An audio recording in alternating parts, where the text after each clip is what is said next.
The incoming chair of the U.S. Bishops' Doctrine Committee says the death penalty is just part of the so-called throwaway culture. Bishop Daniel Flores discussed the church's opposition to capital punishment in an online forum, saying, quote, "The state cannot and should not exercise the power to execute."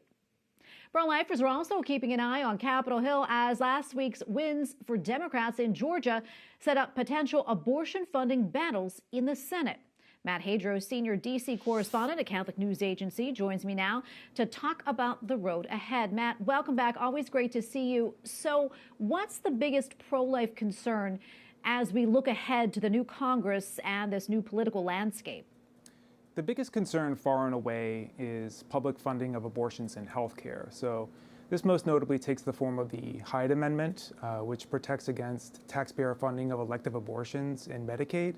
And Democrats have been very vocal in recent years that they want to see Hyde repealed. We have House Democratic leadership saying that they intend to repeal the policy this year. President-elect Joe Biden has said that he would support its repeal. And so, this is something that pro-life groups are watching very closely.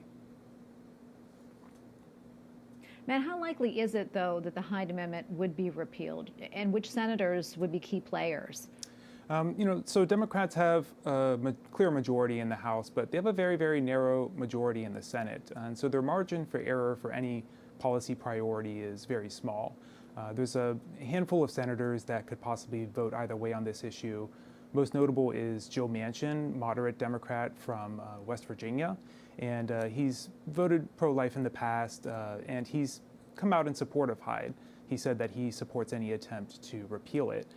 There's a couple of Republican senators, Lisa Murkowski of Alaska and Susan Collins of Maine, who have voted pro-abortion in the past, so they could possibly join Democrats on this.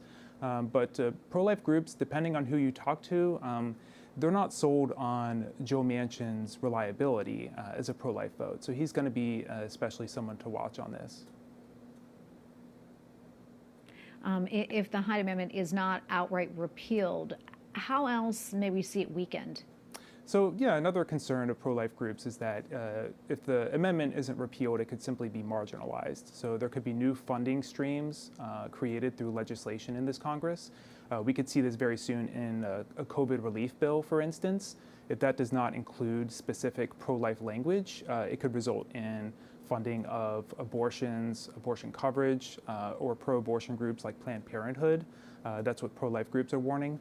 If there's a health care bill that comes along this Congress that could create perhaps a public option, we could be seeing some publicly funded health plans with abortion coverage and without explicit pro-life language. So this is something that pro-life groups are really watching for this year.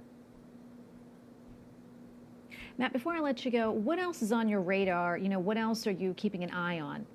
One other thing to keep an eye on is the appropriations process. So every year Congress has to pass bills funding the government. And what some Senate Democrats have tried to do in recent years is at the last minute insert pro-abortion provisions into must-pass spending bills. Republicans had the majority in the Senate, so those pro-abortion provisions didn't survive. But now that Democrats have the majority, we could see efforts like this again.